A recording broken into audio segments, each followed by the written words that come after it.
جسے اللہ دے اور وہ خرچ نہ کرے. 82 دفعہ قرآن میں آیا ہے خرچ کرو خرچ کرو خرچ کرو، سخی بنو.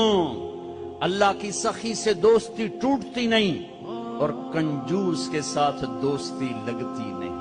عبید اللہ بن عباس اہل البیت، ان کی سخاوت کے چرچے تھے.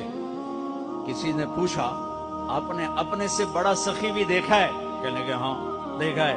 کہاں؟ کہا میں سفر میں تھا، بارش شروع ہو گئی، صحرا تھا، ایک بدو کا جھونپڑا ملا. میں نے کہا پردیسیوں کا آؤ. اس نے پورا اونٹ ذبح کر دیا. 2 ہم آدمی اس نے اونٹ دیا. میں حیران پریشان، پورا اونٹ ذبح کر دیا. ہمیں کھلایا، بارش چل رہی، اگلے دن دوسرا ذبح کر دیا.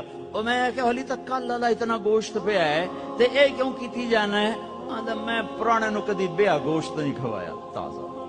میں نے مہمانوں کو کبھی بس کھلایا.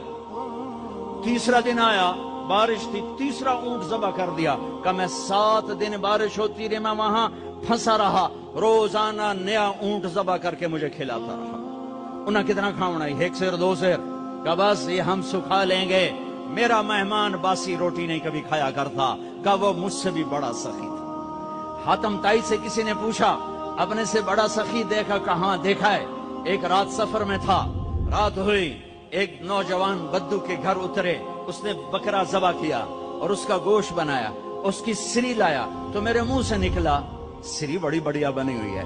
اس کے بعد ہمیں نہیں پتا، اور اس سریاں لا لا کے بھون کے کھلاتا رہا کھلاتا رہا کھلاتا رہا. جب صبح ہوئی تو ہم نے دیکھا 100 بکرے ذبح کر کے ہمیں کھلا دیے تھے.